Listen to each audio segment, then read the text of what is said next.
on the storm. Riders on the storm. Into this house we're born. Into this world we're thrown. Like a dog without a bone, an actor out alone. Riders on the storm. There's a killer on the road. His brain is squirming like a toad. Take a long holiday. Let your children play. If you give this man a ride, sweet family will die. Killer on the road. Yeah.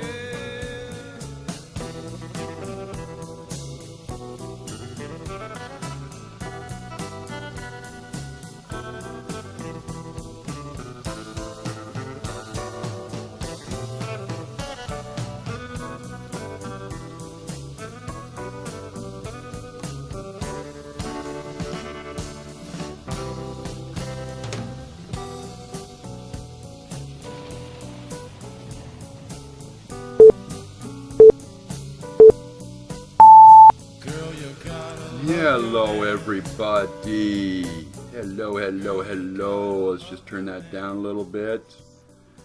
Yes, we are back. We are live. This is Late Night with Cranky and Friends, and I am the CrankyCanuck. And I just had something happen that I got to talk about for a minute. But anyway, I am joined by always the best of the crews. I have some of the best co-hosts in the business, man. I really do. And tonight, on this side of the board, we've got Redmage, looking as, well, attempting to look as dapper as possible. So fab. So fab. Yeah, with my Sons of Anarchy shirt. Terrible show. Anyway. And on this side, we have the beautiful OutlawKatt joining us again for another night, and loving every minute of it. I love it when you're here.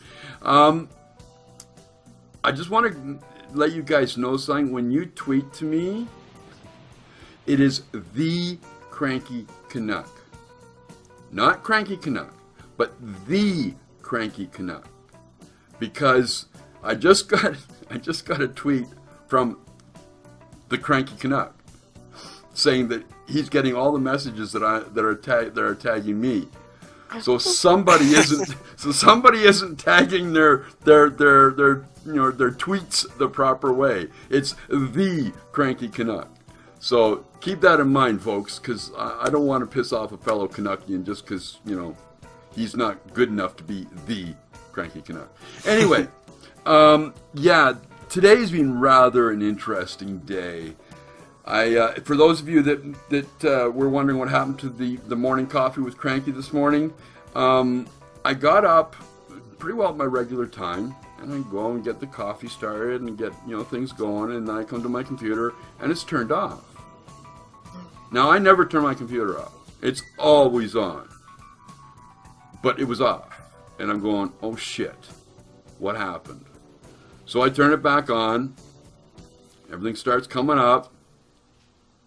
Spotify comes up and says, cannot get an internet connection. Try again. And another one says, can't connect. And I'm going, what? So I look down at my taskbar, and the icon for the networking is got this, big red 0 on it. No internet connection. And I'm going, oh, fuck. What happened?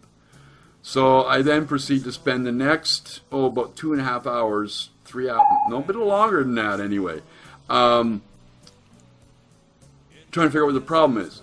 And it turned out that there was basically a very extended period of time when there was like just a tiny bit of power going through the systems around here.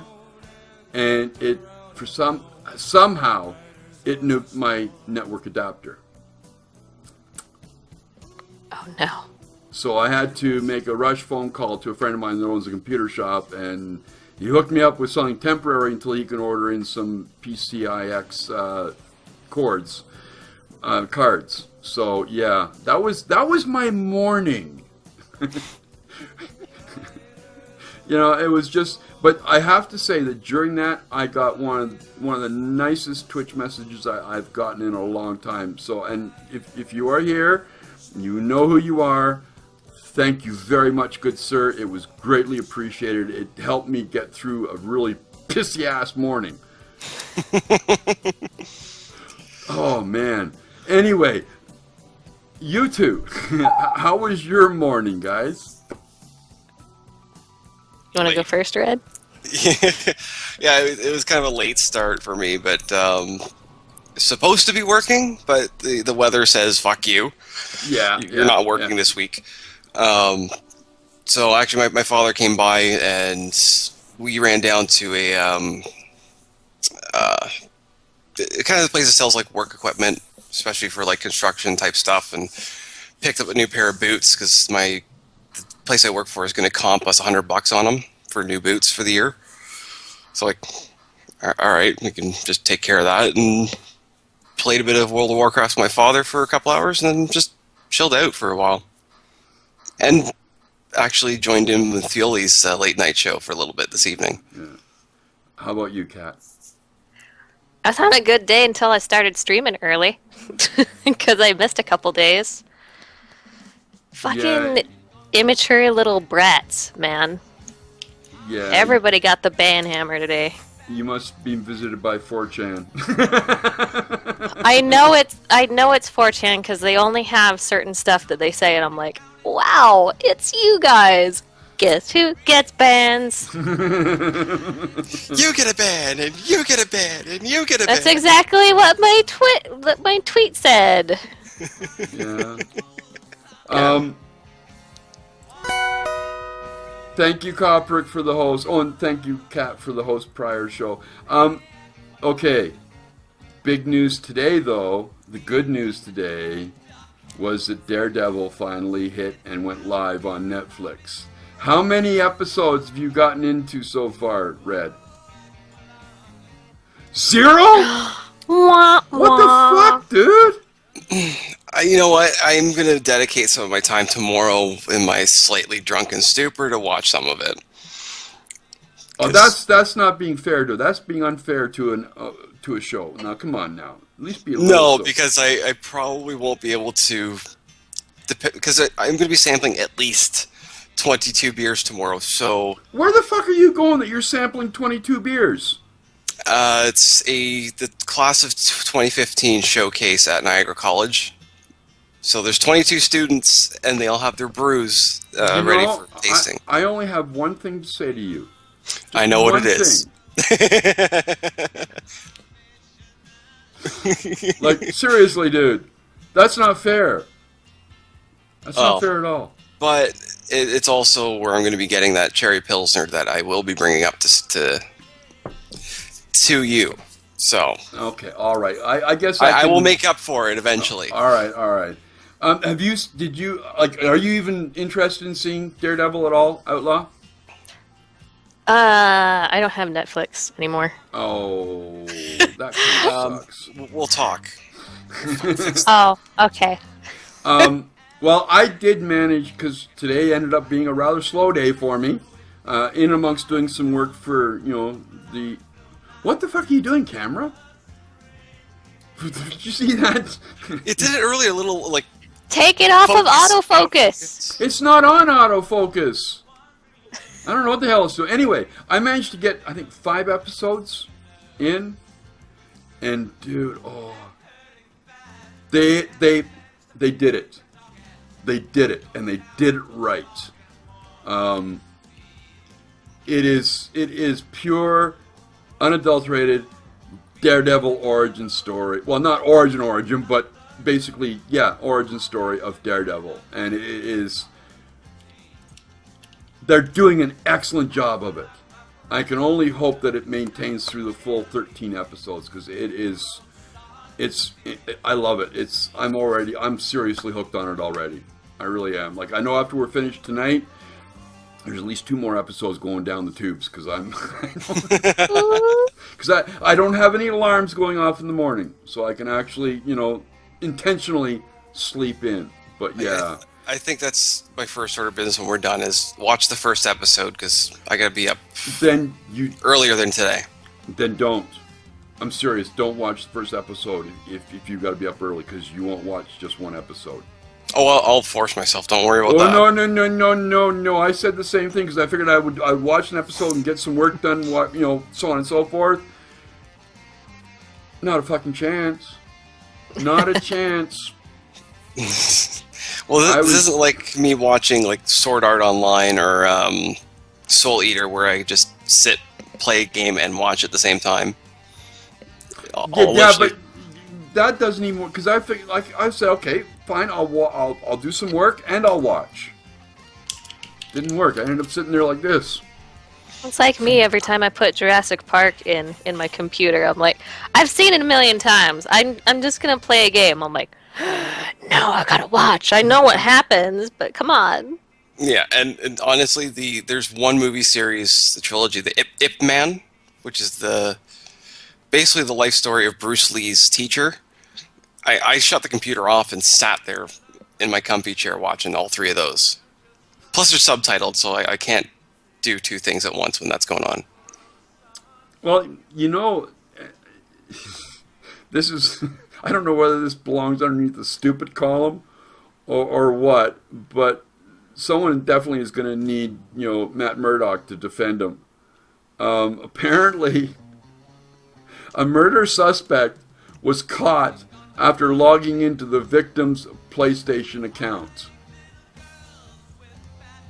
Smart. That's like anybody that steals a phone and like leaves their social media open.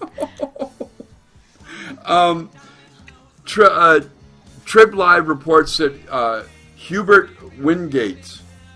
Well, there's a winner name. Well, with a name like that, you've just got to murder somebody. Yeah, a 30-year-old from Homewood, Pittsburgh. Bad name for a town. We're scoring here. We're really doing good. Hey, that's better than Intercourse, Pennsylvania. Yeah. Just saying. Is currently facing charges of homicide, abuse of a... Wait a minute. Okay, this just got fucking weird. What? He's charged with homicide, abuse of a corpse, cruelty to animals, and theft of the PlayStation. With the PlayStation leading directly to his arrest. I don't even... Anyway, the victim, a 34-year-old Andre Gray, was a friend of Wingate's, and last month the pair had reportedly been out looking for an apartment together.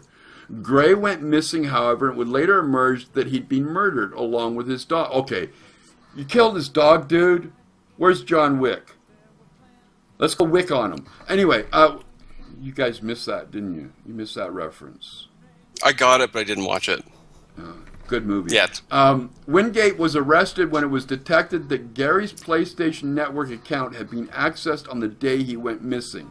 That login was traced by authorities to Wingate's mother's house, where the suspect had been living at the time. Which is all kinds of fucked up, but I don't really get this last part.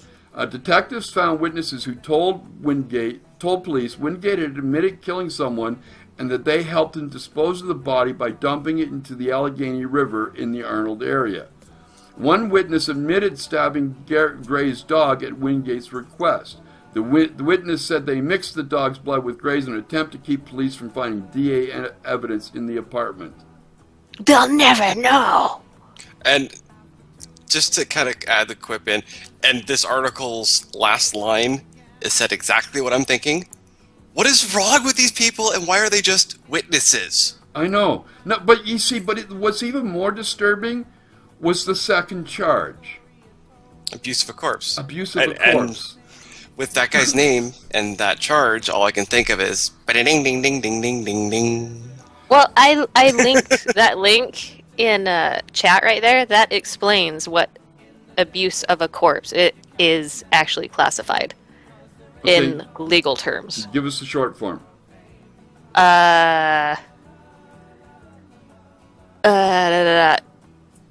Okay, sorry.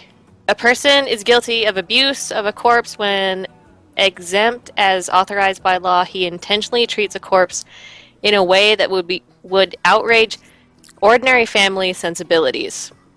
Oh, the second part of the statute is actually the more important.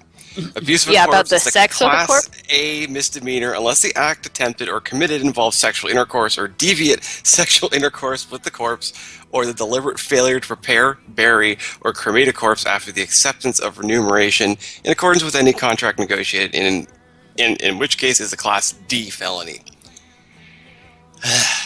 That's a mouthful. So not only do you steal his PlayStation and kill his dog, you do the nasty on his corpse. I would put $5 down. He teabagged the corpse. Maybe. Hey, he did steal a PlayStation. Gamers are known to do such things when they kill someone in game. Just saying. I'm with Ninja. I think he went weekend at Bernie's on the corpse. Well, he did have witnesses help him toss the body, so maybe they're True. party friends. Oh God! Yeah, don't tell me we're starting already. Oh my God! We're off to a great start. Yes, we are.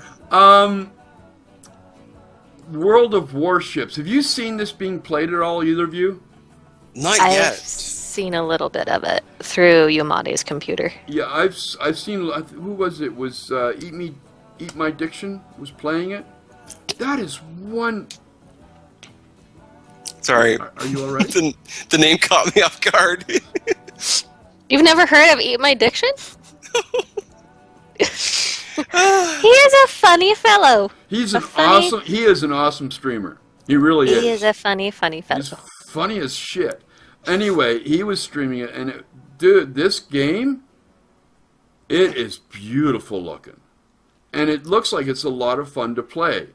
But anyway, it's been in beta. You only could get in through, if they send you a key or whatever, and you can get into the beta.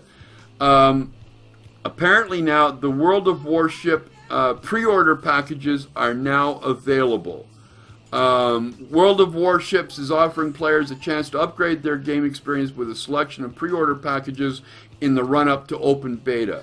Offered in these exclusive packages are rare warships, premium account, and gold doubloons. Select pre-order packages include 3 powerful warships. The Japanese cruiser Yubari combines excellent maneuverability and devastating anti-aircraft armament, making this ship a crack shot in any situation. The nimble American Sims destroyer is a jack of all trades. And finally, the USSR, I'm not even going to try pronouncing that fucking name, is a destroyer capable of approaching battleships undetected, launching deadly torpedo strikes, and then making a swift retreat. Pre-order packages can be purchased by the player for their account. Closed beta testers will have access to their purchased packages immediately, and then when the open beta commences, the packages will be credited to the players once again. I will toss the link into chat just in case anybody wants to head over that way and take a look. This is actually one game that I want to get in on. I really do. I like their Warcraft, their aircraft one. What was it called? World of Warplanes or something like that. World of Warplanes.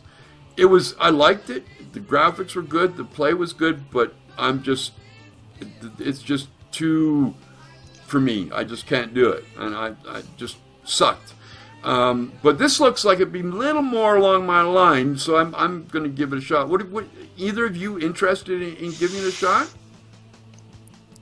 I gotta look at the specs on it and see if my computer's not gonna chug on it or choke. But it looks interesting, like the kind of the change up the style. Like I couldn't do World of Warplanes and World of Tanks. I've got it on the 360, so that's enough for me. I don't think I'm gonna pick it up.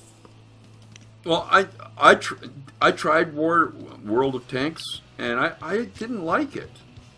I don't know why, but I didn't like it. It's one of those games that I think plays better on a controller or console, just because of the style of gameplay it is. This one could be a different story.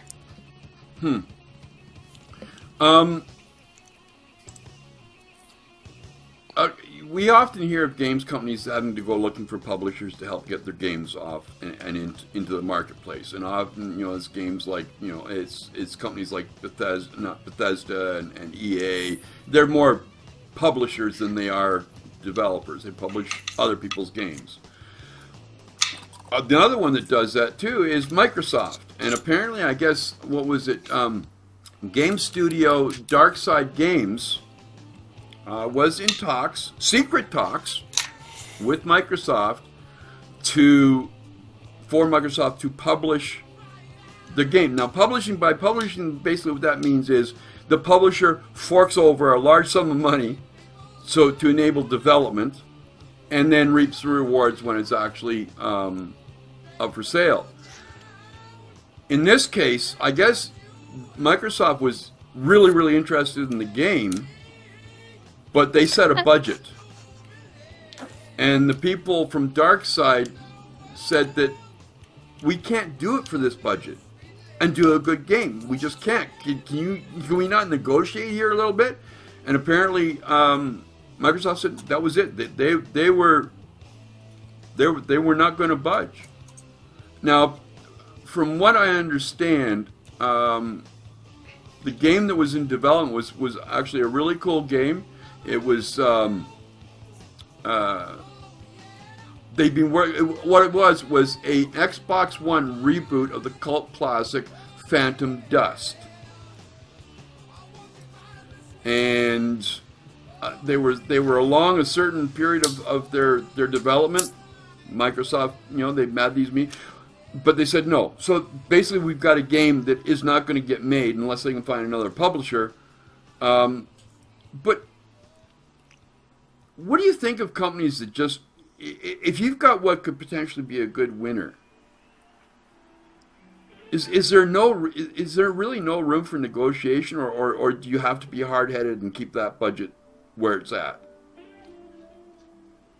I think there should be room to move a bit. I'm looking at the article, and this is a studio that they contributed to Gears of War Judgment, Spec Ops: The Line, Sunset Overdrive, and Borderlands games.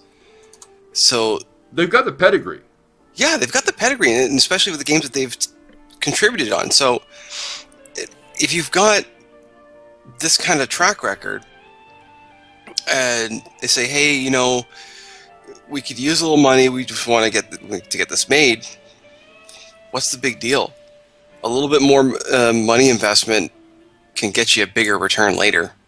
Yeah. I think Microsoft's being a bit stupid. What do you think, Kat? I agree with Red. They're being very, they're being stupid. Because they have I don't know if it's going to be a winner, but it has great potential to be a winner, and they're just like, no, and then they're just going to let them walk off and find another studio that could take that out of Microsoft's hands, or does Microsoft have those guys pretty much strong-armed with anything dealing with their game that they've made? Well, apparently part of this was that Microsoft was looking to reinvigorate some of their old titles and, reimage them, redo them for the Xbox One in short order. And they weren't willing to spend a lot of money on it, but they wanted a lot of titles, obviously, for Xbox One to be available. Microsoft has a lot of, and this is from the article, Microsoft had a list of intellectual properties that this company might have been interested in. Adding to the list included sci-fi shooter series Perfect Dark, the action card game Hybrid, Phantom Dust, and a handful of other Microsoft-owned properties. At one, Darkside pushed for Battletoads, and according to one source, but Microsoft told them it was off the table. Phantom Dust was the one that really stood out to it. It was an obvious choice.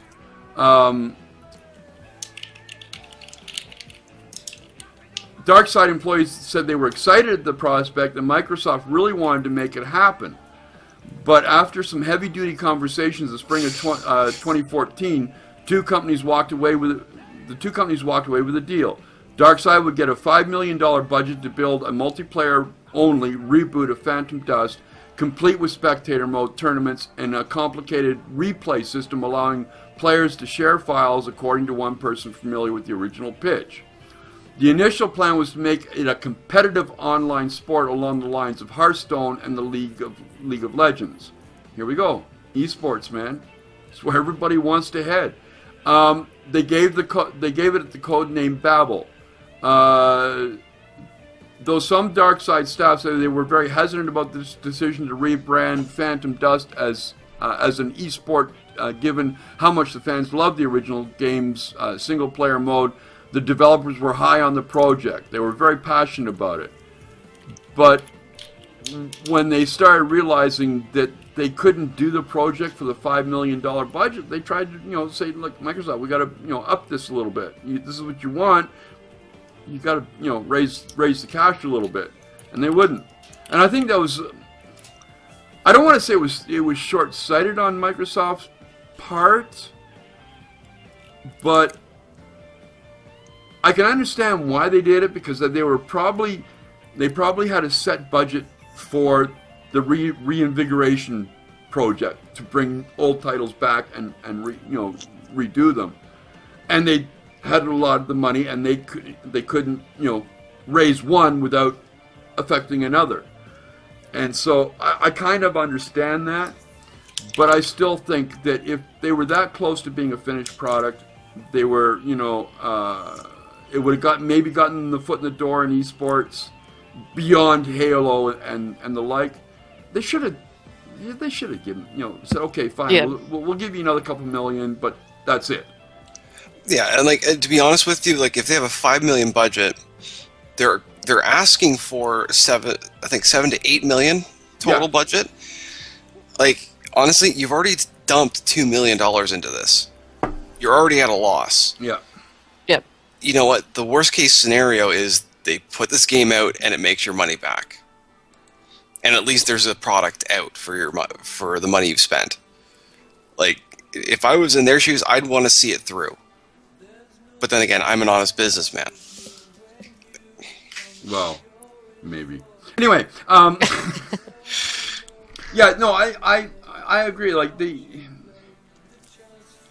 sometimes I think that bean counters, as they are affectionately cursed,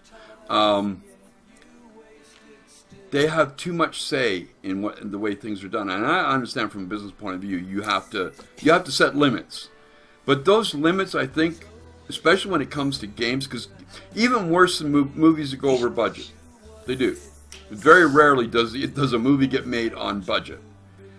And I think the same thing has to be looked at as far as video games. I think at some point, you got to realize that, okay, we said $5 million, but we understand that things are going to go a little over budget. So we've actually padded that for an extra $2 or $3 million just to make sure it gets made. That would be the right thing to do. Yeah. Sometimes a corporation doesn't think about the right thing, and they think about their own pockets. So. Well, yeah, that's business, and sometimes business is blind. One company, when it comes to gaming software, that I absolutely am a big fan of, and that's the CD Projekt Red and their Witcher series. Now, we have, they released a new video, this new trailer this morning, which is a bit of a strictly gameplay walkthrough. Like, we're getting close to release date here. So, they released this one. It's more of a kind of a generic gameplay trailer, because I think they're trying to appeal to more than just the fans of the game. But let's have a look at it, and hopefully OBS won't puke all over me and make this messy. So let's have a look at The Witcher 3 Wild Hunt. Rated M for mature.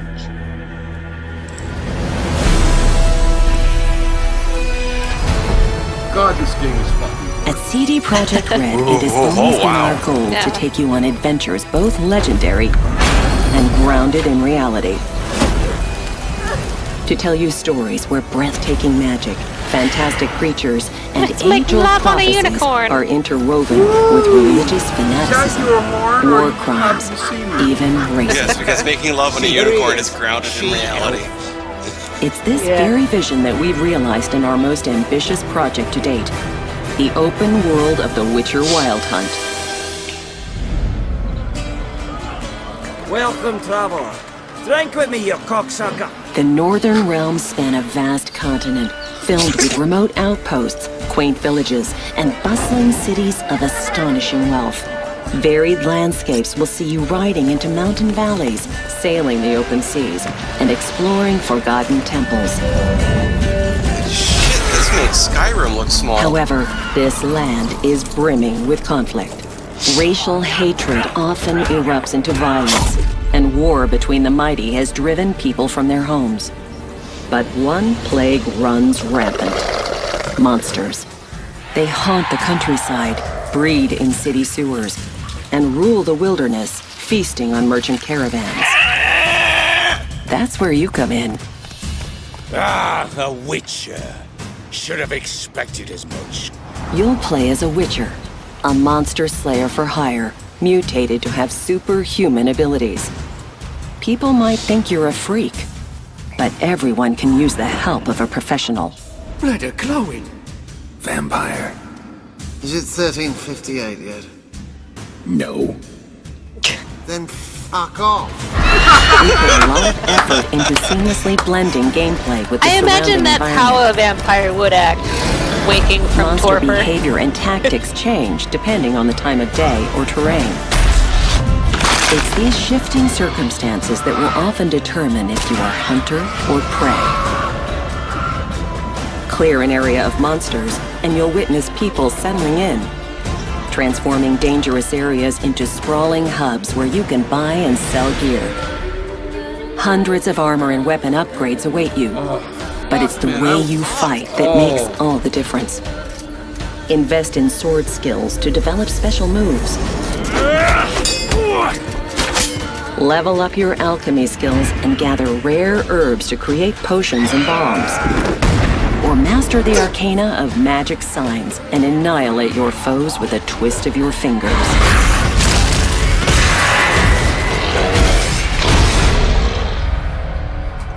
She's returned, Geralt. After all these years. In the Witcher Wild Hunt, you take on the greatest contract of your life to track down the Child of Prophecy, a living weapon that can alter the shape of the world. And if you find her, the girl will die. You might be a killer for hire, Witches? but you decide what kind of man you are. Gonna say who you are? Or do I need to loosen your tongue with me knife? Indulge your Don't mess human with him. side. Come on now. Oh, this guy's already I buy dead. everybody You around. don't know it. Bottoms up. Or choose the path of a ruthless outcast, adhering to your own brand of justice. Go away, or I'll kill you. And watch the world burn.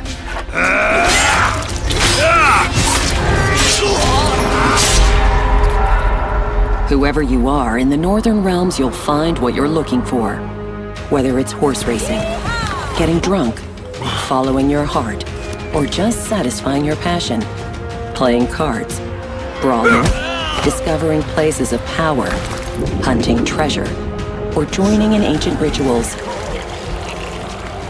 Forge your own adventure in the most realistic fantasy of our times. Welcome to the Witcher Wild Hunt.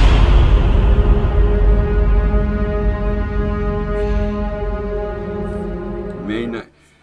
Okay, I've only got, well, I've got a lot to say, but right off the bat, holy fucking shit, I want that game. I think I need a new pair of pants right now. Goodness. Now, okay, now understand, that was not cinematics. Mm-hmm. That was straight game. And this could be probably one of the biggest games of all time, in my opinion. Yeah, this is definitely one of those that's going to force me to heavily upgrade my computer. Heavily to play.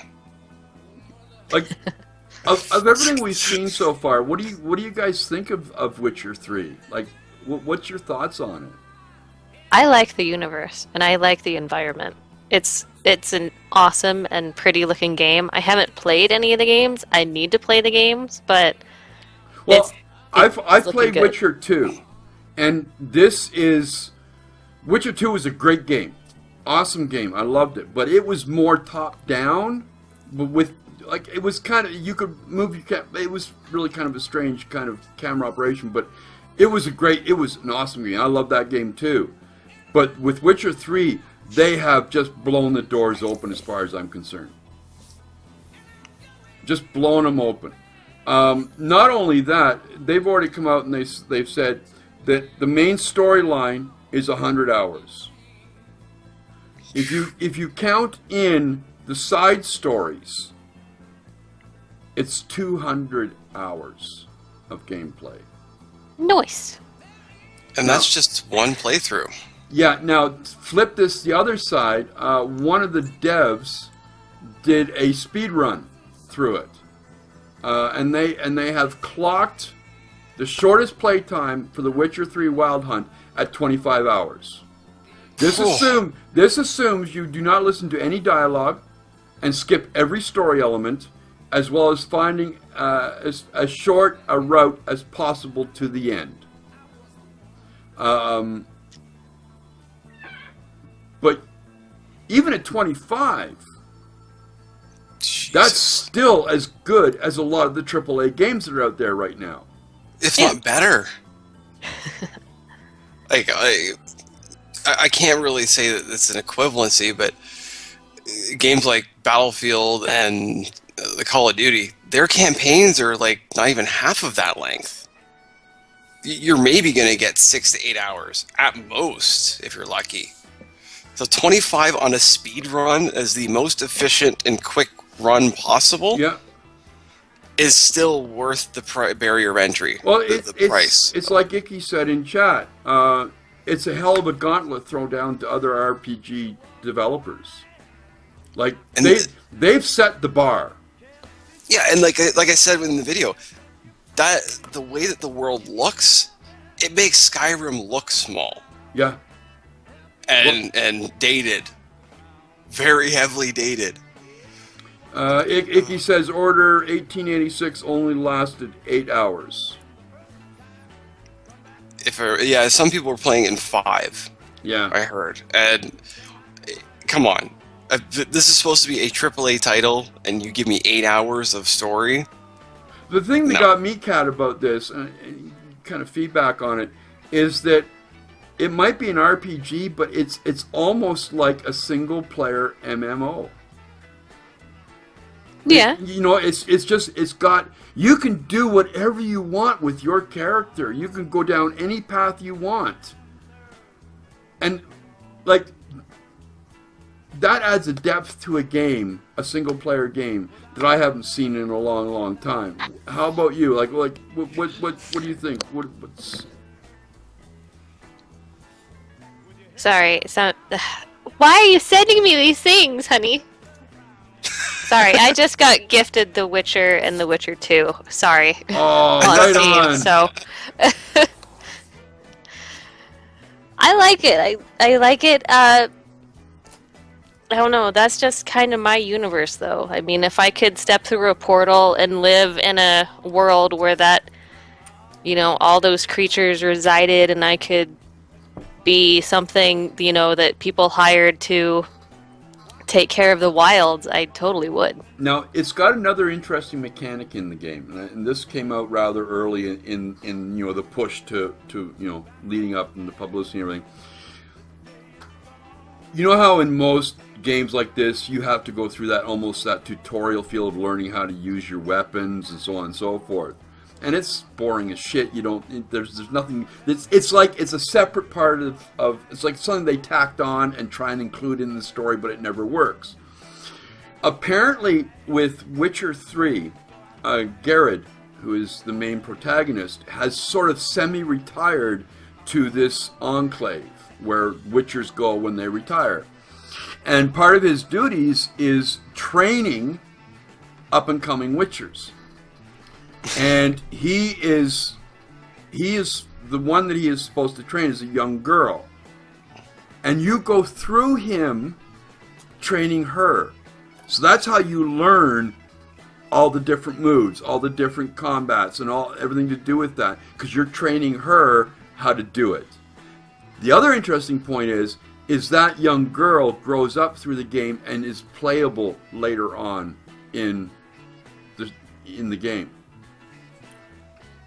Nice. That is an interesting way to do it. Yes. Like I said, Project Red has been, like, they have done so much I think they've raised the bar literally on RPG quality. They've added interesting twists to the RPG model. And I cannot see why this won't be a success. I can't see it.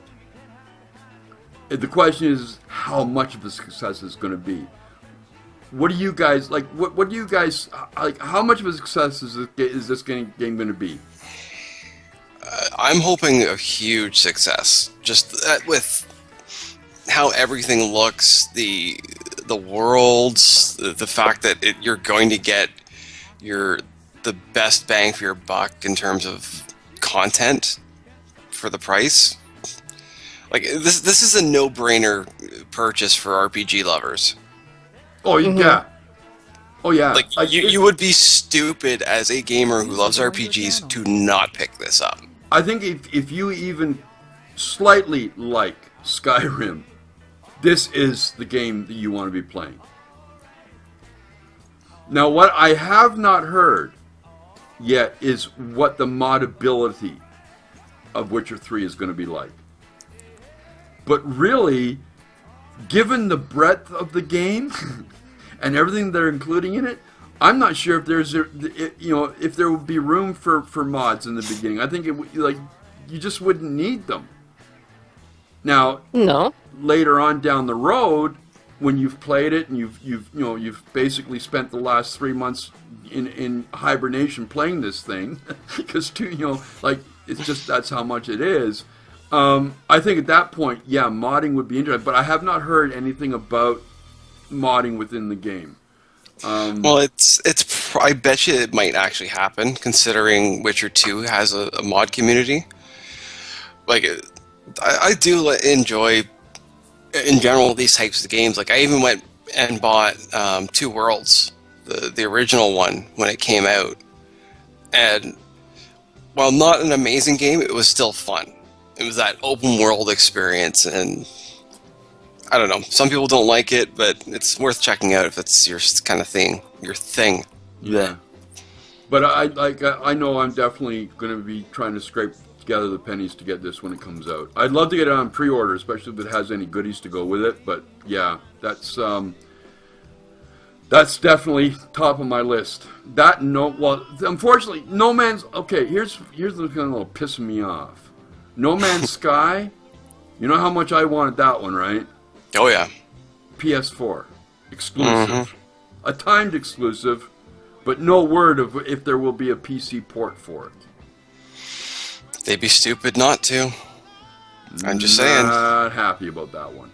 Like that has potential, like, to go through PC and the Xbox One. Like, I only really have one thing to say to the guys who are doing No Man's Sky.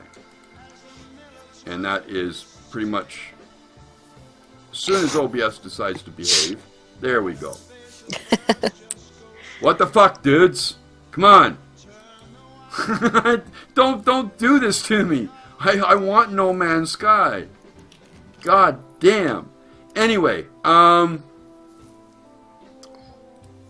another, it never fails, Nintendo news, or if you want to call it what the fuck news. You know their Splatoon shooter that they've got for the Wii U. Oh, I just see the article about this. That's Nickelodeon's thing? Yeah, we've got, just to give you an idea, we do have a trailer. This was the launch trailer for the E3 2014 announcement trailer. But this is Splatoon.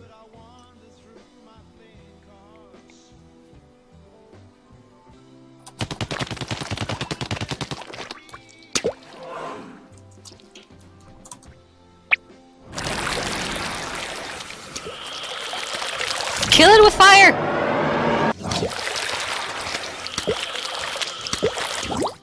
Ooh, killing it with fire would make it very tasty.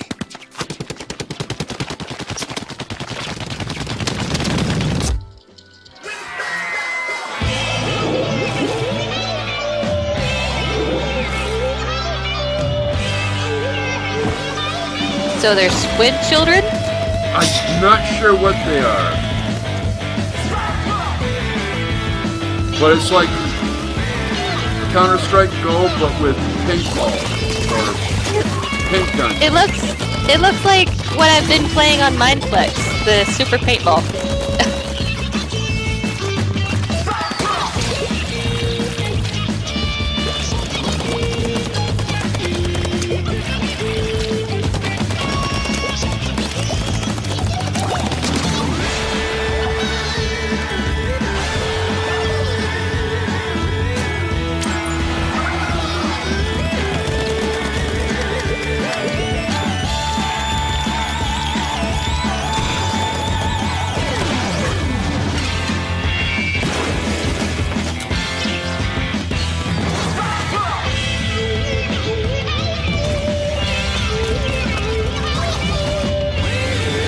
So it looks like the goal is not so much to kill your opponents, but paint the most area that you can.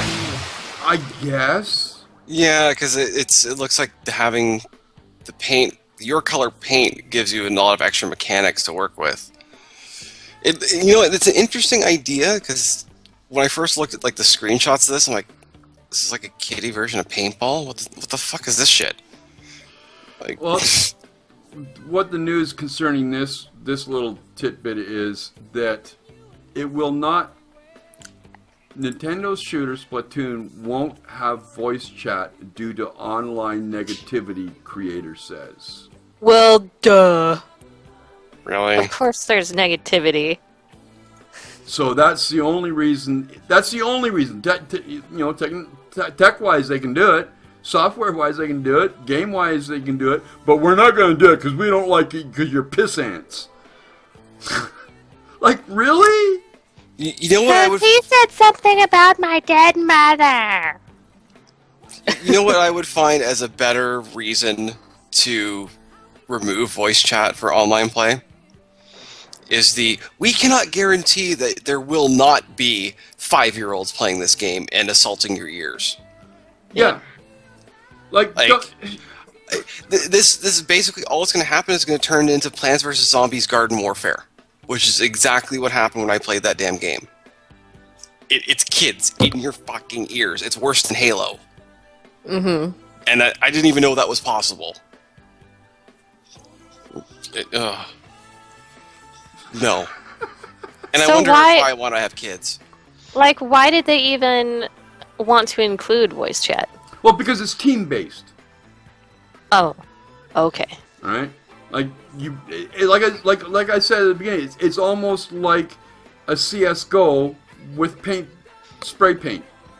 Because if you look, they had that map, of going through the different rooms and trying to get to a center point or whatever. Yeah, so it was like a kid's CS:GO, but with paintball guns or spray paint, whatever. But the fact that they turn around and says, we aren't going to have voice chat because we think there's too much negativity on the internets. I just thought of something. Just kind of random by staring at the screenshot. I wonder if they got the rights to use the imagery from the creators of the Super Soakers. Because those guns look very much like the old Super Soakers. I think they're cartoony enough. And there's just enough difference that they can get away with it. I think that's a stretch. I think they look almost identical, personally, but I'm nitpicking because they're removing voice chat for a retarded reason. Well, definitely it's a retarded reason. Like, there's a mute button. It's wonderful technology. You can choose to shut people up forever. What do you think of this move, Kat? Like, does it make sense to you in any shape or form? Not well. I mean, you don't want to get your ears assaulted by like 5-year-olds, but it's seriously, it's like you're trying to babysit people over the internet already. It's like it's not going to happen. I mean, it's ultimately up to the parents if there are children playing the game. It's like, hey, if I hear, somebody swearing at you or you swearing at somebody, you're not going to play. But, I don't. It's so stupid. It's so stupid. We have a little bit of a kind of an interesting looking game. It's called Little Devil Inside, and it's from developers at Neostream. It is the devs have also shed some small light to the multiplayer capabilities rooted in this multifaceted and adorable, colorful world. I'm just trying to see if there's a bit of an explanation of what the game is, and there really isn't. So what I'm going to do is I'm just going to head straight into the trailer for it, and then we'll we'll go from there. Pre-alpha gameplay. Pre-alpha gameplay. Yes, we got that.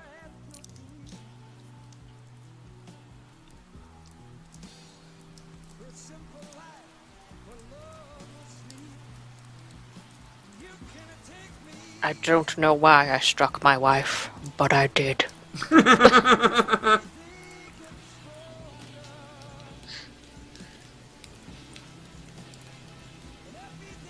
Okay, we don't... okay, this must be pre-alpha. Okay, there's a little bit of audio. Alright. I like the art style. Not sure why, but I like the way it looks.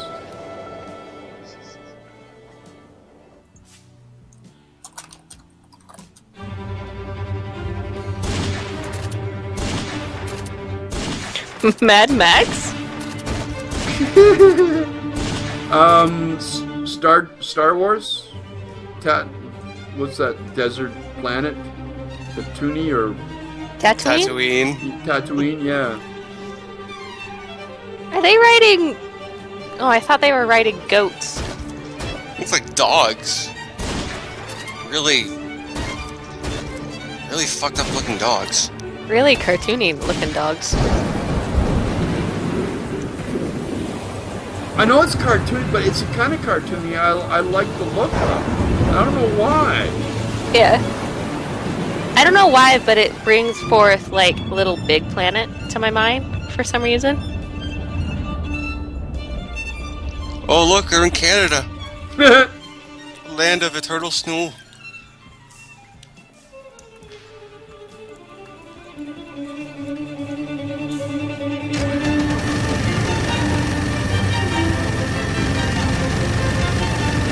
Hell yes. He's got a minigun. I'm sold. Ooh. Okay, I'm liking this for some. I like this.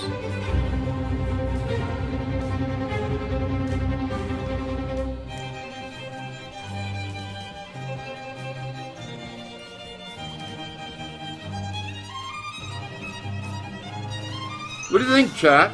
What's your opinion on this one? Nano's right into the same line as me. Minigun. Yeah. That's all I need to know is minigun.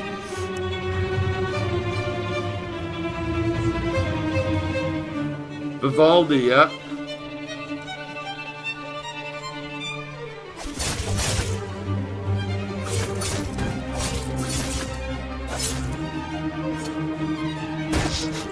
Oh. Okay, swords and guns? Okay. His head just disappeared. There was the head. They shot it. Then it's gone. Oh.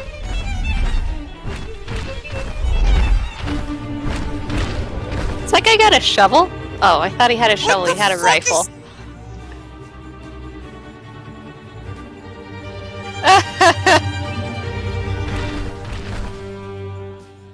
Just living his life. What do you guys think? That is actually kind of a cute game. It looks really cute. The Raging Hamster. It's like a badass version of a Pixar game. I like it. Yes, Yeah. yes. Agreed, Raging. Yeah, no, I like that. And I didn't go into it thinking I would, just from, it's that one screenshot from the article, but it was like, wait a minute, I like the art style. The play style and the combat style looks like it could be fun. Like you got, miniguns, you've got swords, it's like hitting all the soft, perfect sweet spots. This is definitely one we're going to have to keep an eye on, I think. We'll see how it comes along. Anyway, we are going to take a 5-minute break, folks. It has gotten that time. Got to fill up the pop glass, take care of a few other things. But in the meantime, if you've enjoyed the show and you're new here, please think about hitting that follow button down there and letting us know, because that's how we get to know that we're doing the right thing. And it also gives us a little pat in the back, because obviously you're enjoying yourself. So, but for now, 5-minute video, 5-minute break. We will be back.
Hello, everybody. We're back. We're back.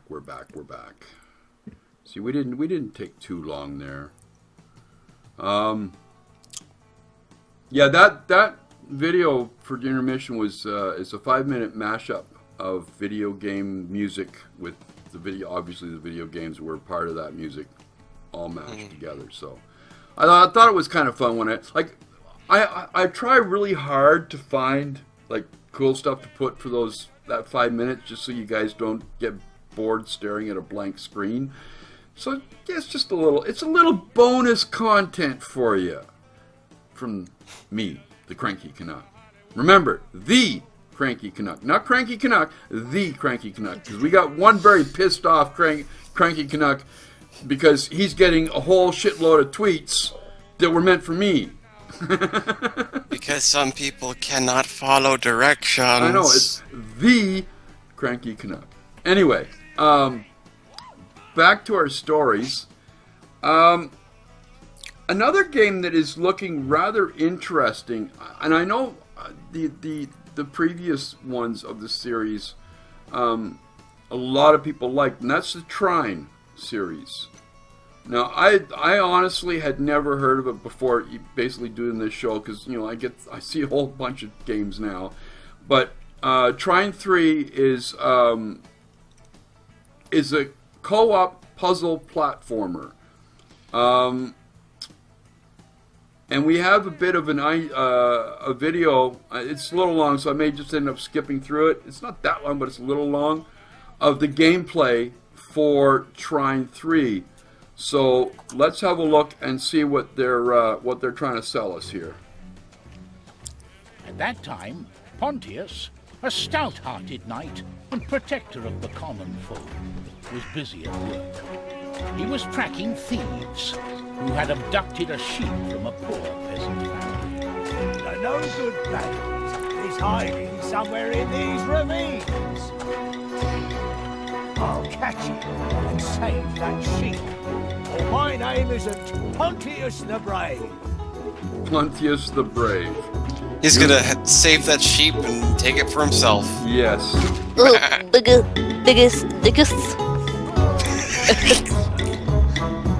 What is so funny about the name of biggest?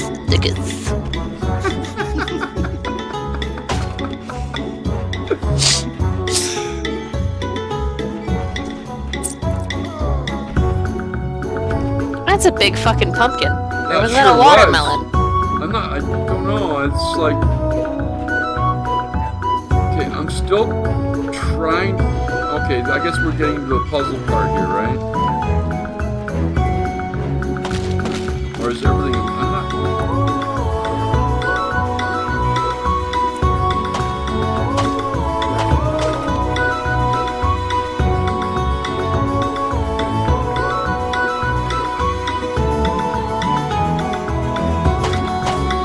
Well, Doc Steele, this is Trine 3 and it's coming our way soon.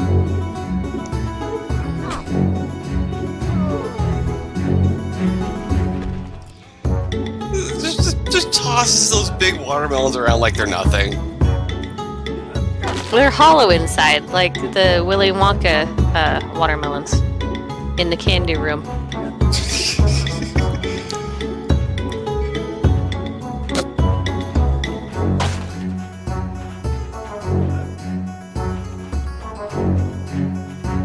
Okay, let's just skip ahead a little bit here.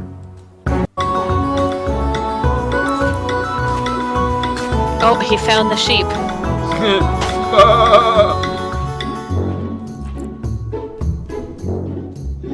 That sheep should be very scared. Sheep are dumb. They don't know what fear is. Well, it looks like they were ready to cook it.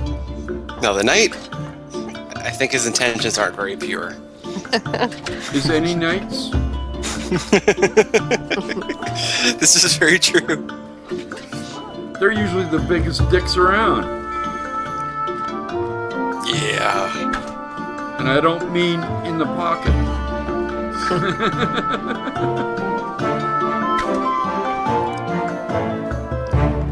Not like a normal average knight could reach the pocket to begin with. Well, that's nice. You can go way back into the environment. Yeah.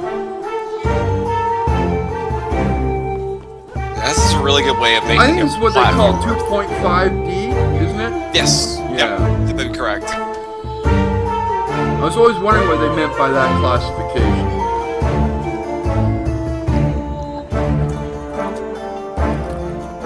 Yeah, it's usually that not 100% 3D, but just enough to make you feel like there's depth. Yeah, yeah.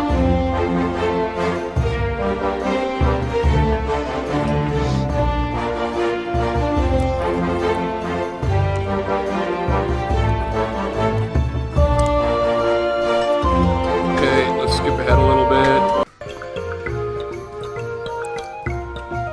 So we're getting to see the three main the three classes or character styles.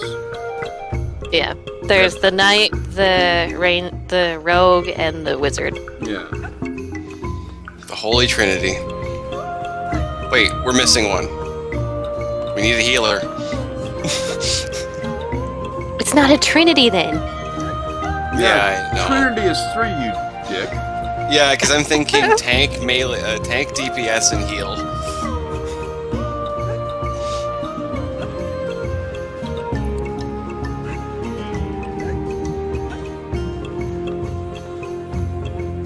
Well, that didn't work out so well, did it? But he's got telekinesis. What? You can just make one appear out of thin air? They're Well, temporary. he is a wizard. It's a very wise wizard.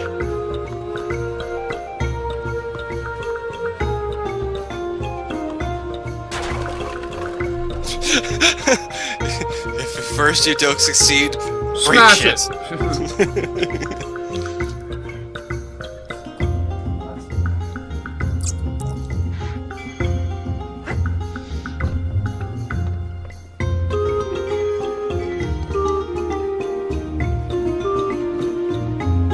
Warren, sheep equal rug knight equal Big Lebowski.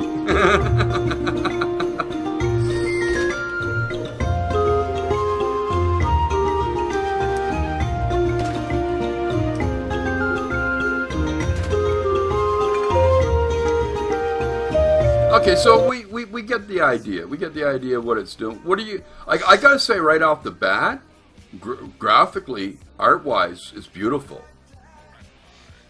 Yeah, it looks really good. Now, Axor says, Trine 2 didn't have this depth, if he recalls correctly. It was a standard platformer. It's nice to see they keeping the same basic gameplay and then expanding upon it. I'm not a I don't like playing platformer games. I don't. I'm just... No, I don't. And I even less puzzlers, because my brain's tired from old age, and I don't like to think hard. What do you guys think of this? It's definitely an interesting take on a platformer.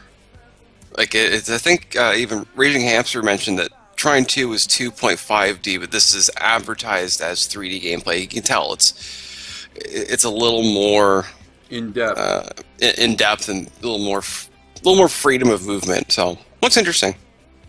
Yeah, I really liked Trine 2 when we were playing it, so I definitely know that we'll be picking this one up. Cool. Because it's very pretty. And pretty always wins, right? Oh yeah. Yes. Little bit of Twitch news. Oh, speaking of Twitch, you know how their tickets went on sale? I think it was today for the TwitchCon. They sold out within, I think, 6 to 10 minutes. Uh-oh. Well, I'm not going. Well, not like I was going to go to begin with. And apparently, I think quite a few people in the Fallout Zone picked up tickets. So there should be quite the meetup of Fallout Zone guys at TwitchCon. So keep that in mind if you're a follower of anybody in the Fallout Zone, which we are a part of. We are one of the members of the Fallout Zone. We won't be going, unfortunately. That's too soon and too much money.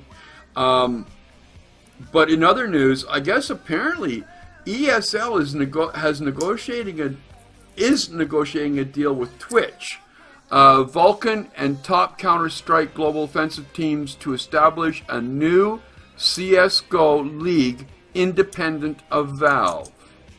What's particularly interesting and possibly alarming about the plan is that according to the Daily Dot, the new league would be exclusive, meaning that teams playing under its auspices would not be allowed to play anywhere else. The ESL, however, says it is not seeking to prevent teams attending tournaments put on by other organizations. This plan is being backed by Vulcan, which earlier this week announced that it had raised $12 million in new financing through investors. Some pretty big names too. We got Sequoia Capital, Universal Music Group, and Mark Pincus of Zynga, and some other angels. Sources say the total value of the package offered by ESL and Vulcan runs around $18 million. A hefty chunk of it which will be paid to teams in exchange for the exclusivity agreement. The deal will also reportedly see exclusive online broadcasting rights granted to Twitch. Okay. And very quick on the side, we will have a co-host who will be at TwitchCon. Who? Fioli's got tickets. Fioli? No, who's got tickets? Fioli. She says she got her tickets. She's going. Right on, girl. So, we're going to be talking Fioli, I think, in the next few months. Yeah, making plans. Yeah, you're going to be making good use of your Skype when you're there, girl. We're definitely going to talk. I want to do some live shit from there. Anyway, either way, as the Daily Dot points out, it seems clear that the ESL would like to distance itself from Valve. The CS:GO tournament at ESL 1 Cologne, announced earlier this year, is billed as the largest in the world with a $250,000 prize pool. But unlike previous tournaments that were community funded in conjunction with Valve, this year's event is being covered entirely by ESL. What do you think about this splitting it off from having Valve involvement? Good? Bad? They might have to find a way to have the game available outside of Steam. Yeah. Because Steam is kind of their launching pad for CS:GO. Yeah, no. By involvement, because Valve would put in money and help with the sponsorship of it. What they're saying is we're not taking Valve's money this time. This is entirely our deal.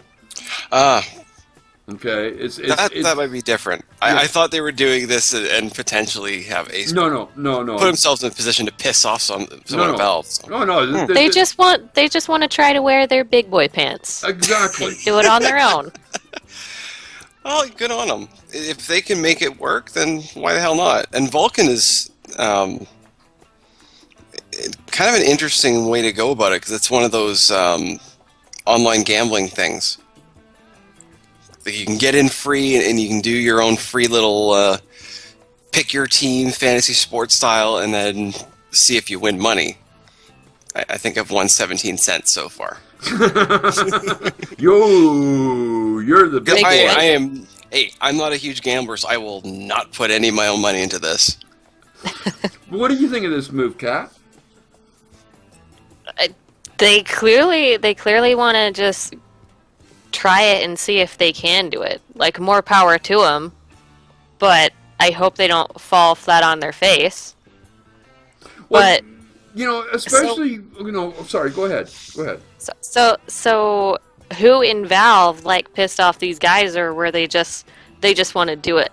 I think they just want to do it because they've basically built a stadium in Europe, in Germany, to handle these events, and they plan on more. I think they're going after the Korean model, which is making it a big ticket item, making it a huge draw, and why share that money if they don't have to? Yeah. When it comes to the Twitch side of things, I think that the fact that Twitch has got the exclusive on it is kind of not unexpected, really, because who have you got this? Like, what are they going to do? Go to Hitbox? Yeah. You know, or what is it? MLG? As much as I have respect for MLG and all they've done, they're a joke compared to Twitch. What would have been interesting? What would have been interesting is if YouTube had finished its rebranding of the YouTube Live to being more GamerCon, centric, and ESL made a deal with them. That could have been interesting. I agree there. That could have been really interesting. Now, that could have been a good launching pad for YouTube on their live service. Well, the fact is, they need a big launching pad. They really do. They need some big event that's exclusive to them. Not saying I wouldn't re-stream it underneath center stage, but the fact is YouTube, if they go ahead, well, they are going to go ahead with the rebranding and working on the fuck off camera. I'm just like, what event that is currently going on could YouTube possibly try and get as a launching pad for the new service, get an exclusive? What one would it be? You know what? They would need something like parts of E3, like some of the big keynote speeches. So like your Nintendo, your Sony, your Microsoft, your Bethesda, or however you want to call it. Like, if they can get something like that to that level, they do really, really well for themselves. Or even stuff like Woodstock, which is a huge geeky focused, like kind of a convention, music, comedy kind of thing. So you get a lot of like Paul and Storm, your Jonathan Colton, people like the guys from Mythbusters. But here's the thing, and this is where it could be really interesting, is if, like you said, that YouTube Live snags exclusive to the big E3 announced, like keynote speeches and such, that is typically Twitch's territory by default, because there's nobody else to do it. But if suddenly YouTube walks in and says, "Well, we're gonna give you, E3, we're as a entity, we're gonna give you $2 million for these rights, exclusive rights." I think YouTube would screw it up though, because then they'd be like, "Oh, you can watch for a $4 fee." No, well, no, that's not how they're doing. Like, because I've already got the. Like if you are on YouTube as a channel, thank you, Mackie Studio.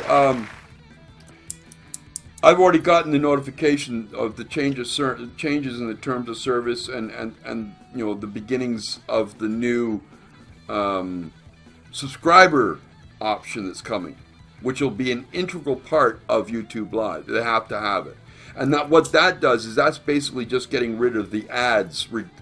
Right, like what you're doing, it's not so much you're subscribing to one streamer, you're subscribing to YouTube, right, for ad-free content.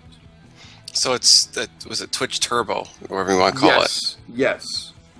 Oh, God. Of which a portion of those, it depends on your views that you get on your pages. It's just there's a whole mess of stuff that they figured out how the ratio will break down, but you will get a portion of those mass subscriptions.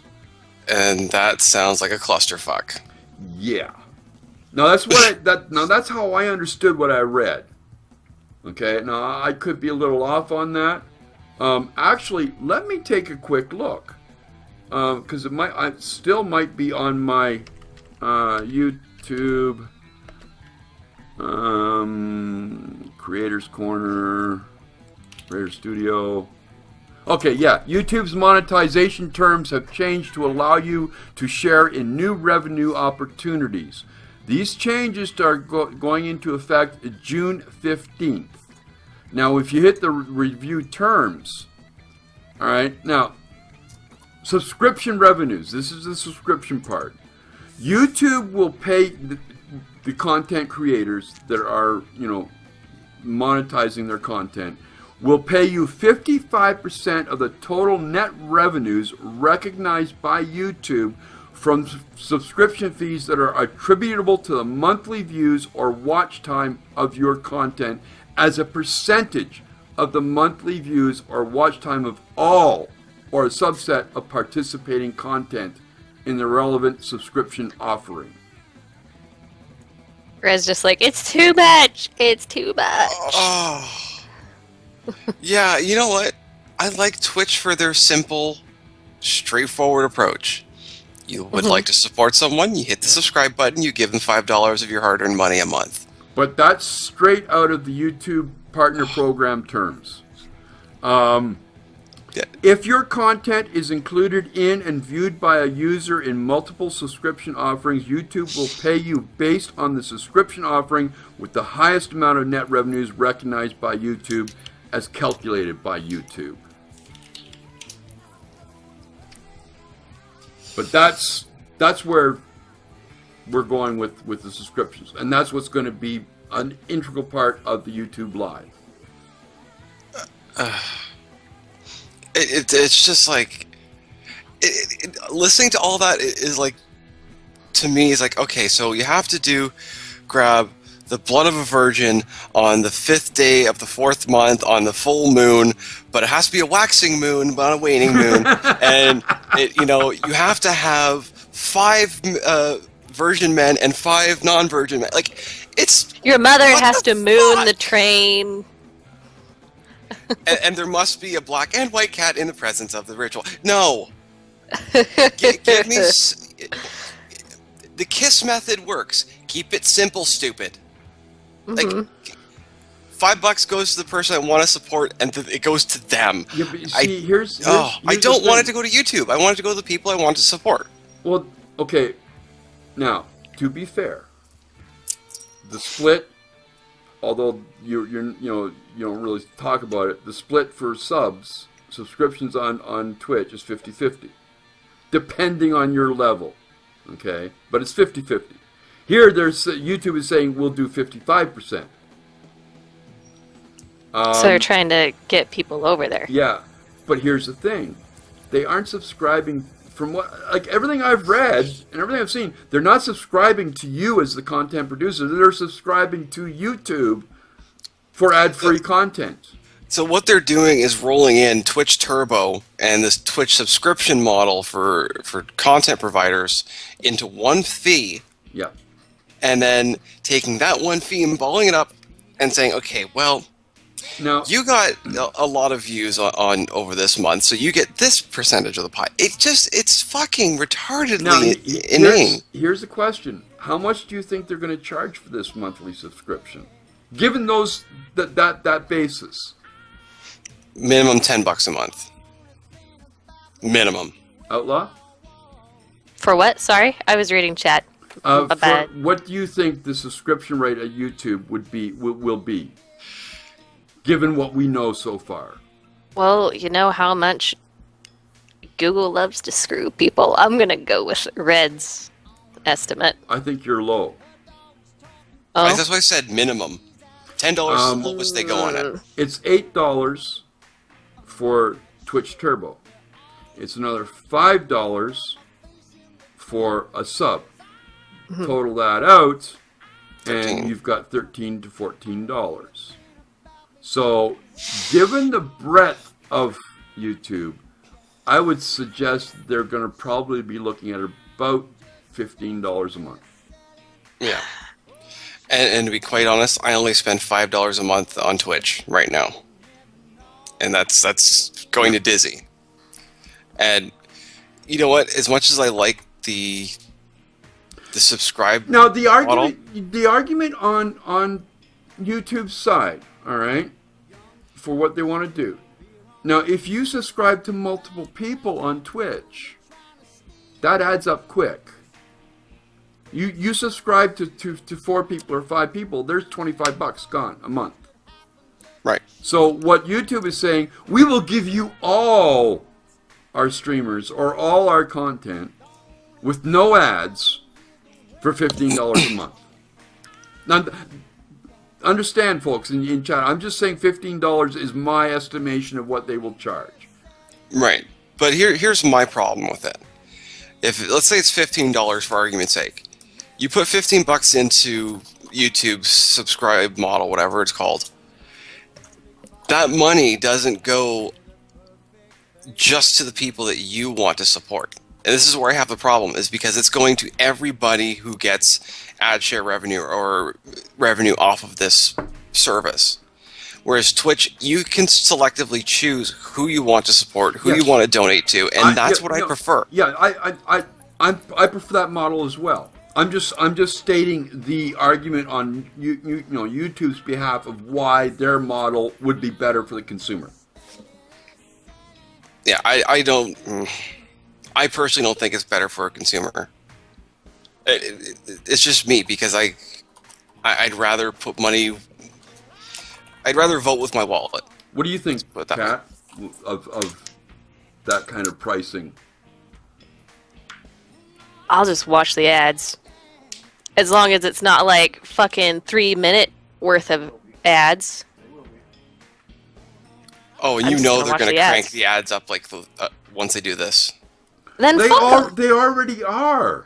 No, they're gonna double down on what they already are doing. No, you don't understand. Right now, there are 3 or 4 different types of ads a content creator can roll against their content.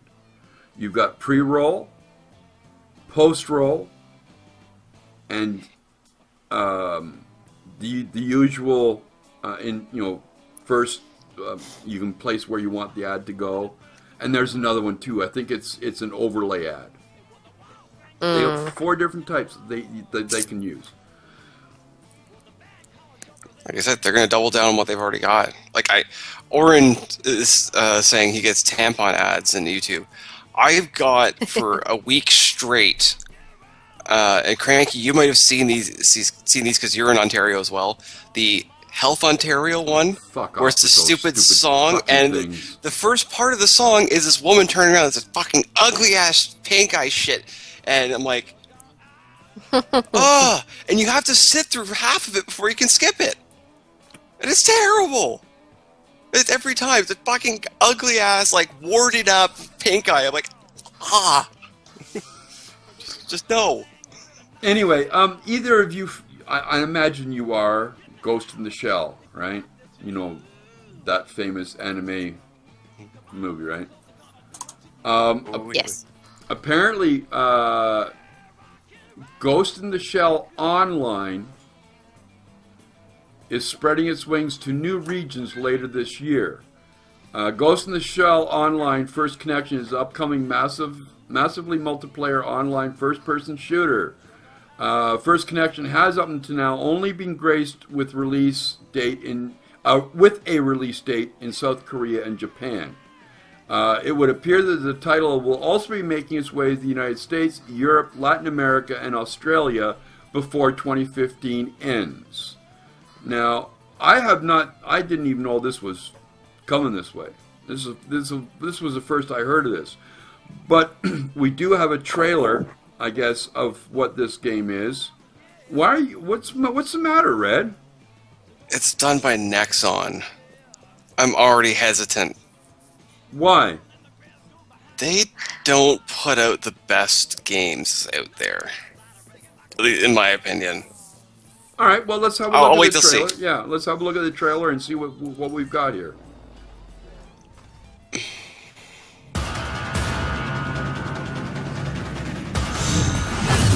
목표물의 위치가 확인되었다. 항상전을 시작한다.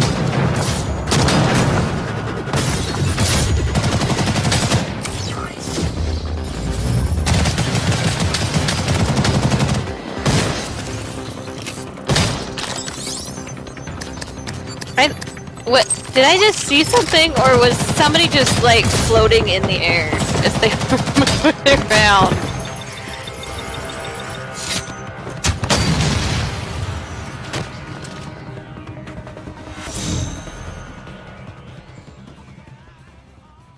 Okay.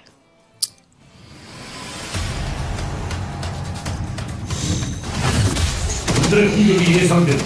적극 대응하라.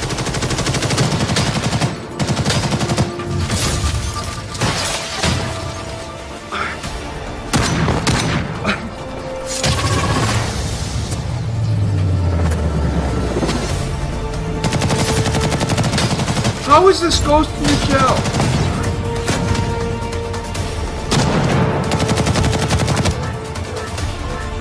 I mean, seriously. They don't even have the cute spider bots or spider tanks.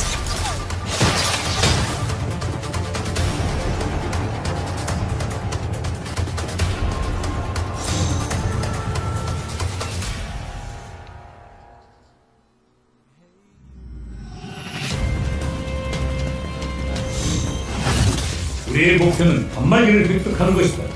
긴장을 늦춰서는 안 된다.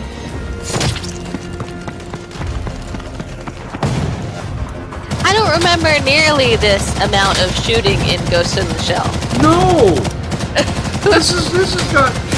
What the fuck?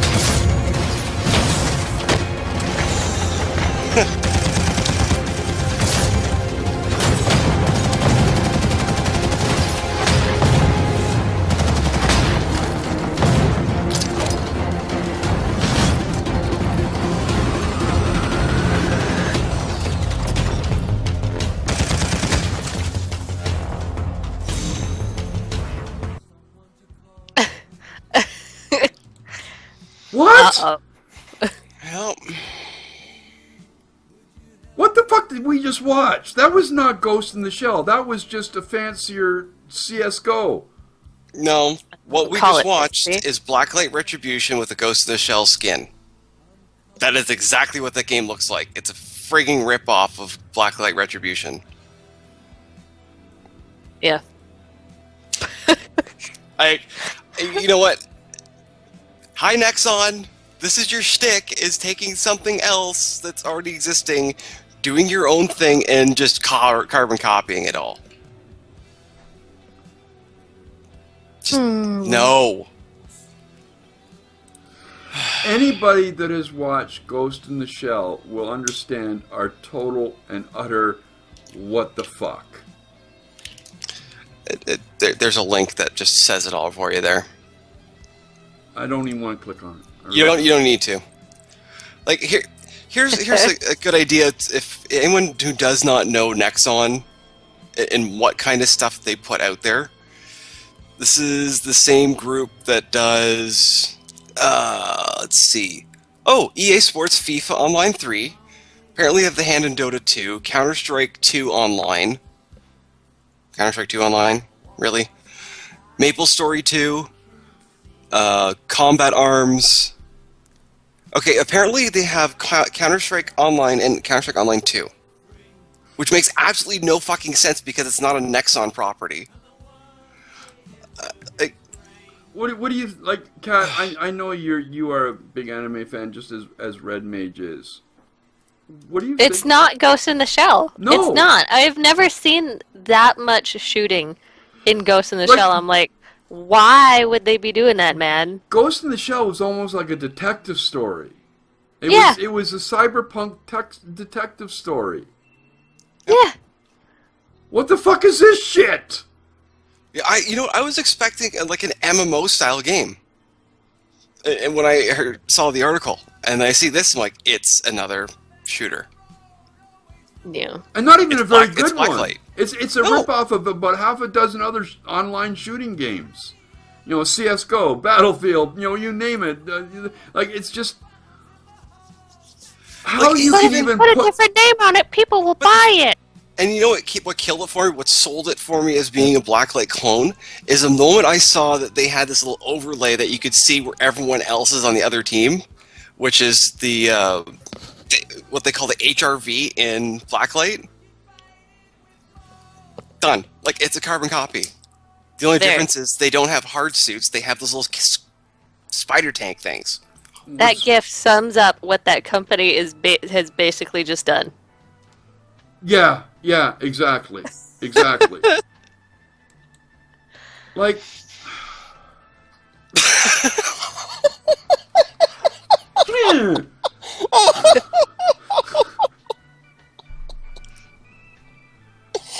Yes.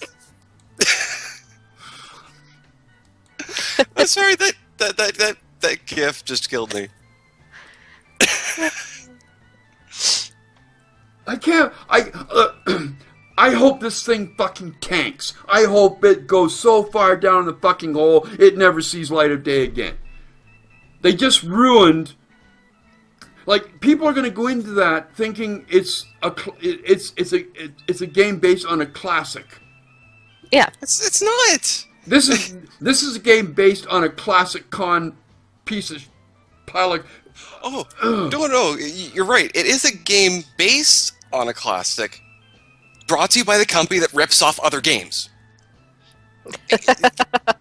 This is just as bad as fucking the King or the Candy Crush Saga company. It's a fucking ripoff. Like, come on. Everyone knows Counter-Strike is a Valve property. Counter-Strike 1.6, Counter-Strike Source, Counter-Strike CSGO. Or CSGO. Why do they have Counter-Strike Online and Counter-Strike Online 2? They have L-Sword. It's another one that is like another carbon copy of other like fantasy MMOs. Like, Nexon makes their bank on free-to-play crap games. Like, I can't. I don't even. Like, it's... And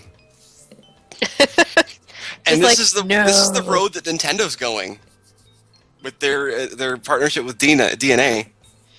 Except it's going to be the mobile side, which is going to be even worse. Okay. Anyway, on better news, if you are a PC gamer waiting anxiously for Grand Theft Auto 5 to go live, it will go live April 14th, 12 a.m. BST, or in the U.S. this is Monday, April 13 at 7 p.m. EST or 4 p.m. PT. So, basically, why? Wait a minute. Can you pick a stupider time?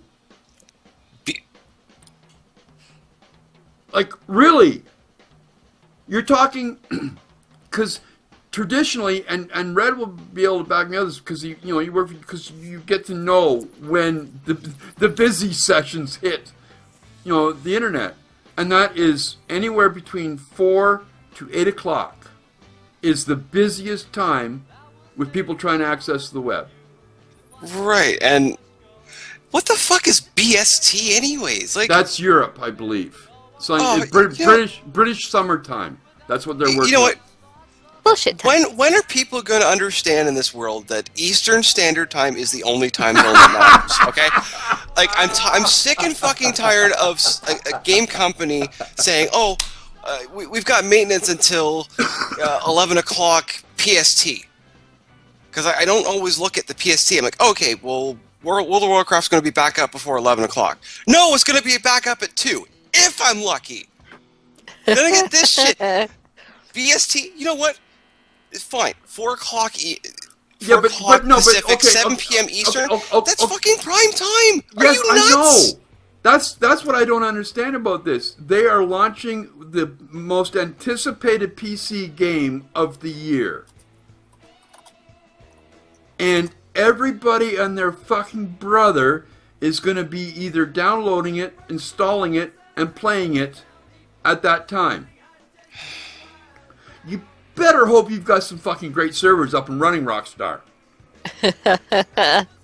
Pray to whatever god you pray to, because there are going to be a lot of pissed off people if it doesn't. Cross your fingers, your nuts, and anything else that will cross that the script kiddies don't decide to hit you at the same time.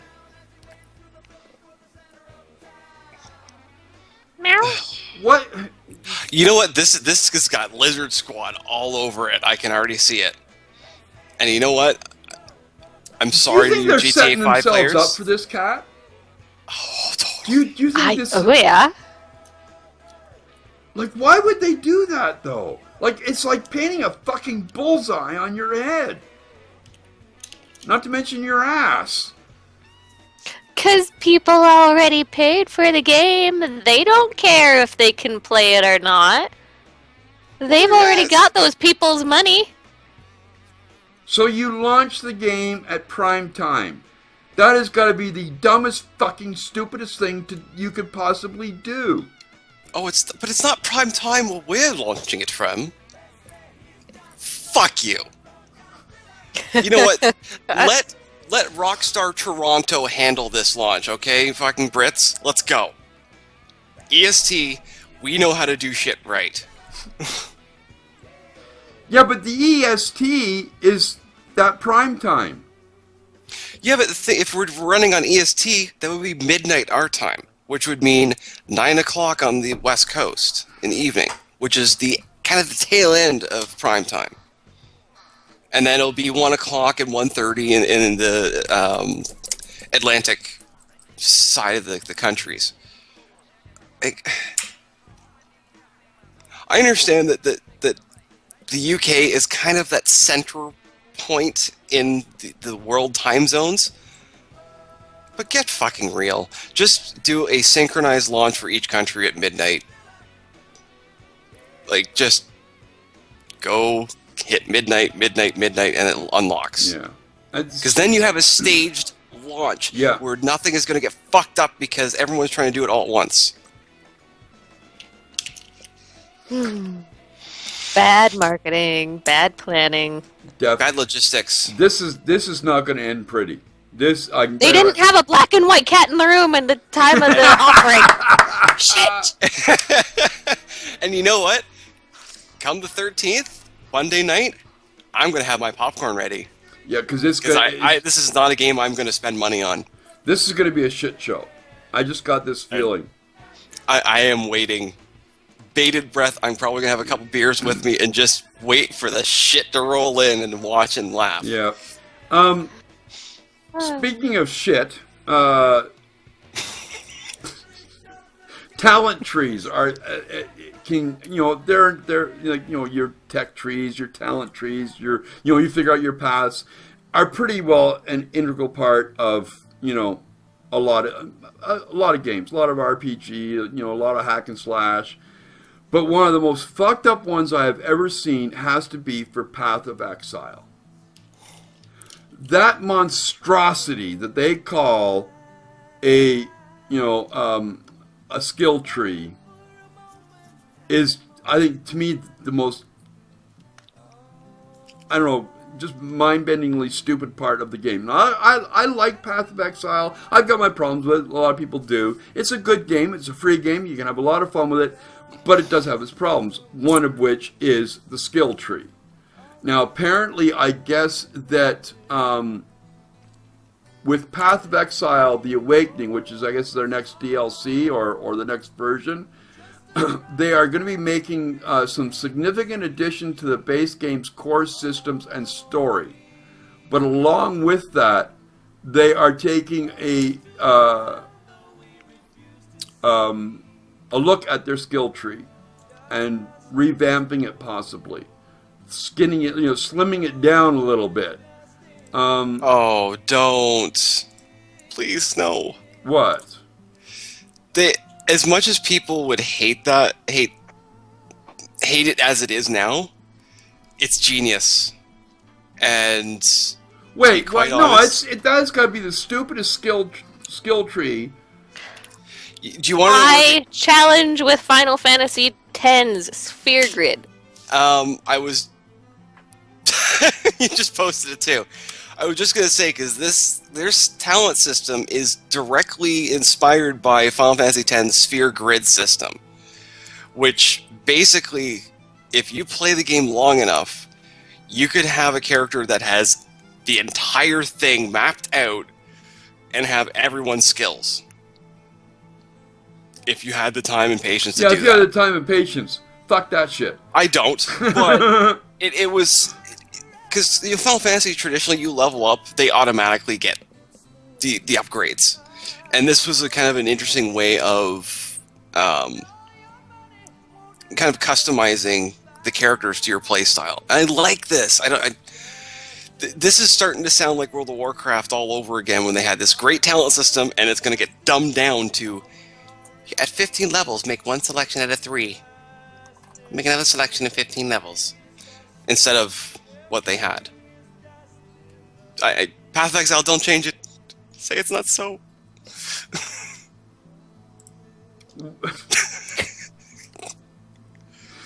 Okay, so we've got one says don't change it, and we got one that says, please God, change something about it. Where do you fit on this one, Kat?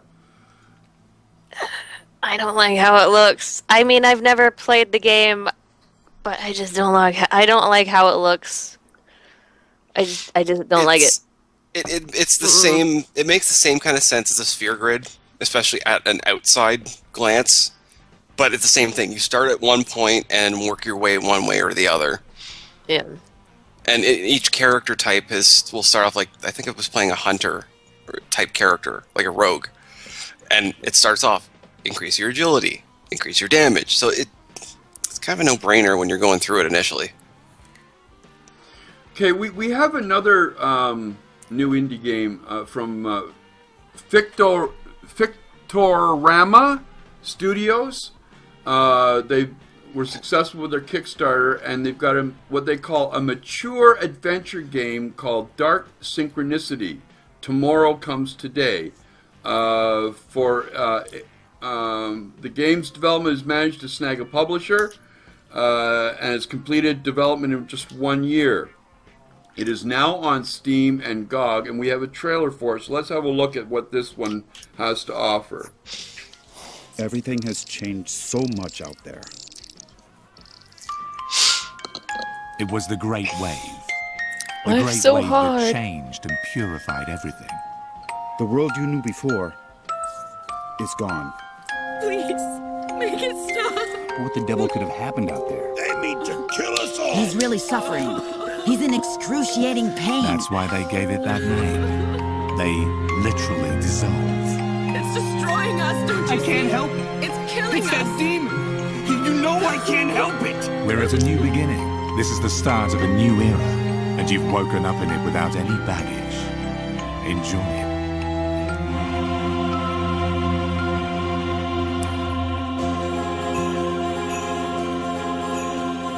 What?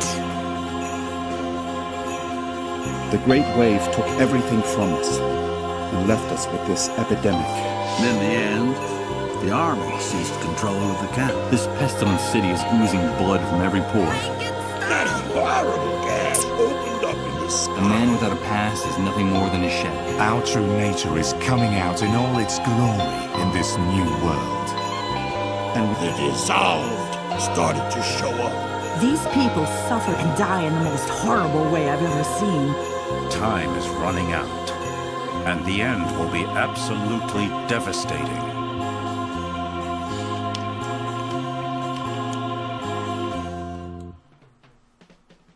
I'm confused and scared.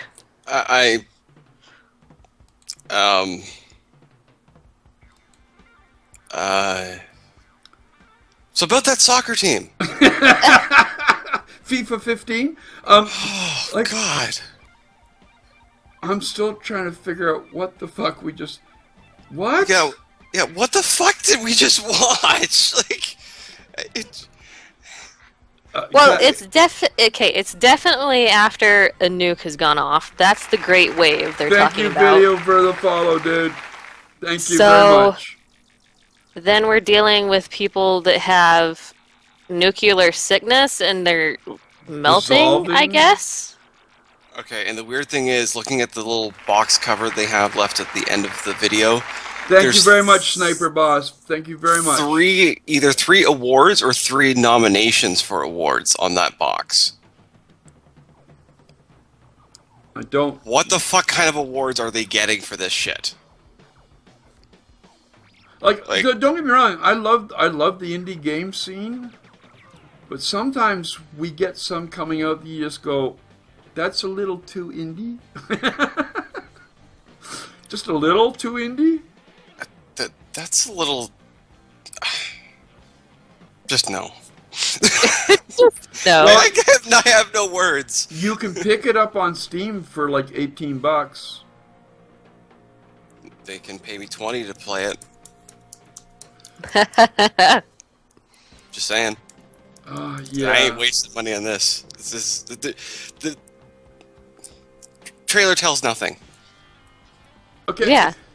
Something else that should just go away is smartwatches. Okay, that's just my statement. I cannot see the sense of smartwatches because they aren't so fucking smart. But can you imagine playing a game on a smartwatch? That's not what the smartwatch is for. It's to monitor your heart rate and get your phone calls. And make sure that, you're going to get punched in the face when you try to show your friends your fucking smartwatch. How about we take a because there is a game for the smartwatch. It's called Rune Blade, and it's the first major game for the upcoming Apple Watch. And we know it's not a long trailer, but it's a bit of one. So let's just have a look.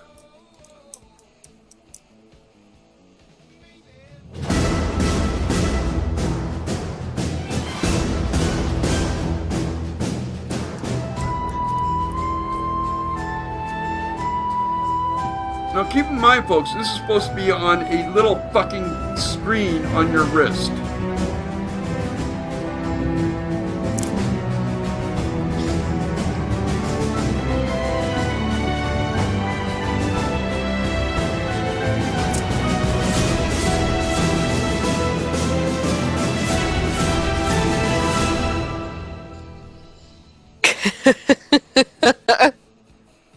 Okay. I'm. Who in their right fucking mind is gonna blow $350 on a fucking watch to do this when you can spend $120 on a little DS and another $50 on a game? Who thinks of this shit? Apple,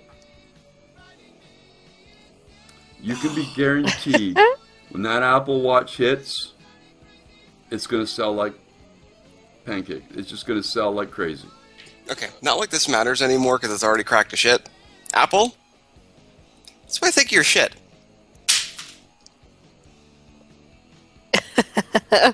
But it's a smartwatch, dude, and you can play a game on it now. You know what? If I want to play a game mobile, I don't need a smartwatch. I've got a phone. I've got a regular fucking watch. Shit. Like, you know what? I give up. I give up on Apple completely. Like, they make great hardware. Granted, but this is fucking retarded. Okay, first, Kat, what do you think of the whole smartwatch thing, and then the idea of actually playing a game on one? It's stupid. You don't need... A watch is already smart because it fucking tells you the time. Like, that's all you need a watch for. I hated it when Verizon was like, oh, well, we're going to make a watch where you can make calls and, and everything. I'm like, no! Just no! And then somebody was like, hey, Apple, I'll make a game for it. And they're like, yeah! So when people are supposed to be jogging, they're playing games, and then they're gonna run out in the middle of the street and get fucking hit by a truck. How much do you think Apple paid this company to make the game? I don't know. Too much. Way too much. See, the thing, the problem I have with smartwatches is that functionally they they don't do shit unless they're tied to your phone.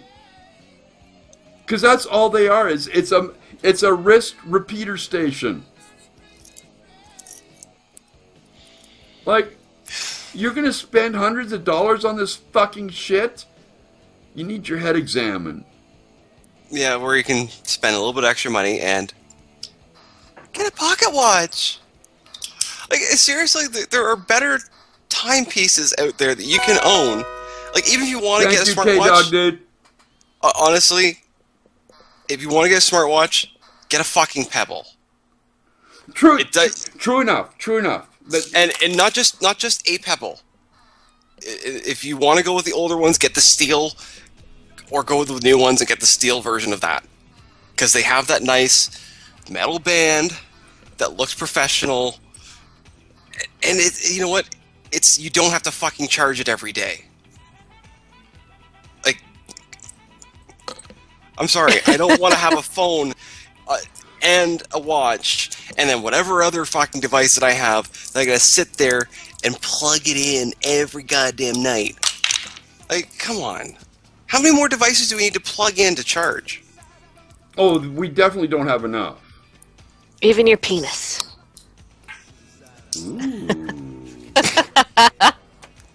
That could be fun. Vibrating implants. There you go. That's all I'm saying. Goodness. I think on the note of vibrating implants, we will call tonight's show to a close. So you get this one, Red. Yeah, you get the vibrating implants, and that's our exit for tonight. I want to thank both you for being here. It's been awesome as always. God, I love doing this show so much. Couple notes. Like I said, I wasn't here this morning. That was due to hardware and me getting more gray hair, which I really don't need. But we will be back tomorrow night with another episode of Late Night with Cranky Friends, because we do this 7 nights a week, folks. 7 nights a week of this insanity, all starting at 12 a.m.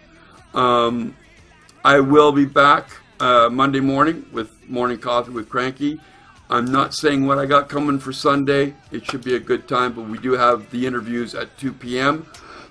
But until then, folks, if you've enjoyed the show and you're new here, or you've been here for a little while but you haven't done it, hit that follow button down there and let us know that you're enjoying the show and you know, we're doing something right. Because that's how we know.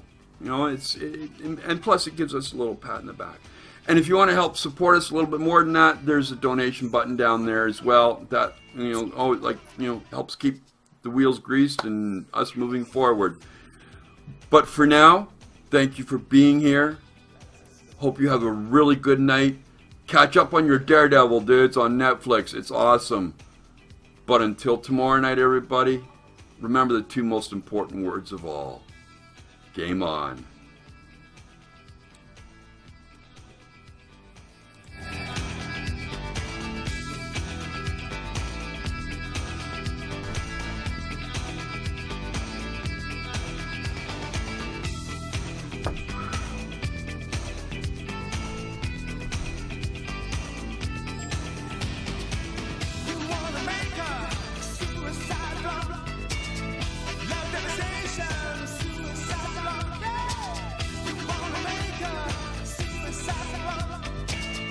User joined your channel.